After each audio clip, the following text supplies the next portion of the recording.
Well, another week goes by and we got her put back together. Minus a little bit of old 90s emissions junk that we don't need no more. Not on this farm rig anyway. Alright. We got that air pipe deleted out of here. So that space is cleaned up. There's no more filter can here.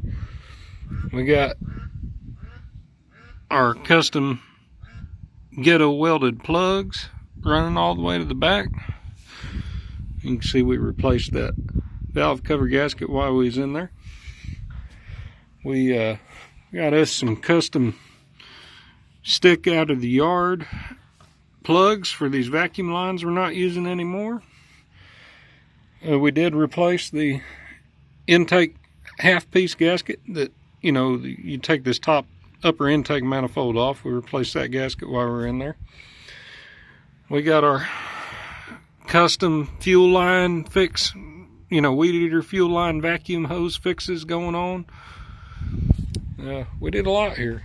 Went ahead and cleaned up the PCV valve, which is buried back here, and then this is crankcase ventilation. It's just ventilation. It's not a vacuum like the PCV. Cleaned all that up. You can see we got our valve cover 90% clean. Only give 90% to her. We don't want to do 100%. As you can see back here, we do still have the EGR system hooked up. I was able to get all that EGR tube apart with you know, without damaging anything. So our EGR system's good. I think that's good. That's an important system, unlike this crappy air injection system.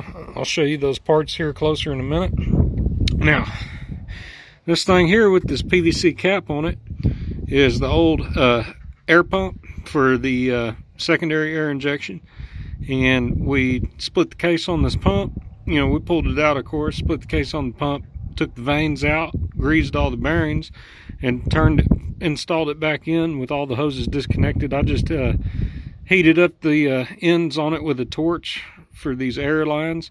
Heated those up with a torch and crammed these PVC cap on this one, and then let's see, the one in the back I shoved another stick in with some RTV and cut it off. Got a good seal there just to keep the wind and the weather out,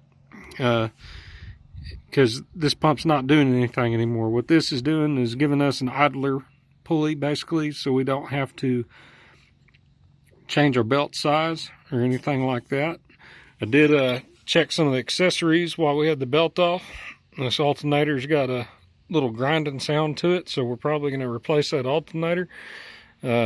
You notice the valve body, which is this piece right here, is no longer sitting up top here, so that's cleaned up and looking good for me anyway.